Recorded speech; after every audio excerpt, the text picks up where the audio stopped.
было волшебное время, когда царил великий матриархат. Женщины нашего северного клана правили в отсутствии мужчин и жили в ожидании их, сильных и любимых. Мы были самым влиятельным кланом. Наши сейфы с деньгами и драгоценностями были зарыты в наших северных полях. Мы покупали самолеты, мы готовились к блестящей свадьбе моего сына-наследника.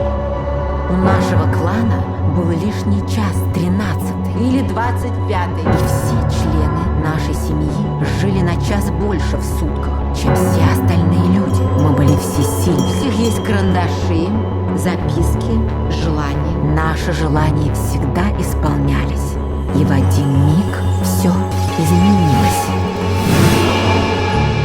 И начался хаос. Чтобы ты, Бенедикт, любил меня одну. До гроба и после гроба.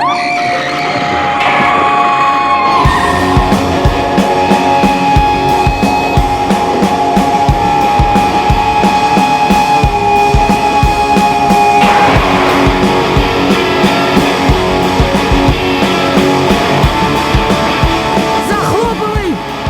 И стали гнить северные поля. Власть переходила от одного к другому, сея война и болезнь. Меня никто никогда не любил, я никого никогда не любил. Я люблю тебя.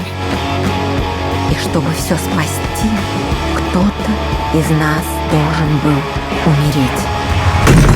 Бенедикт мой, не твой. Не надо сюда больше звонить!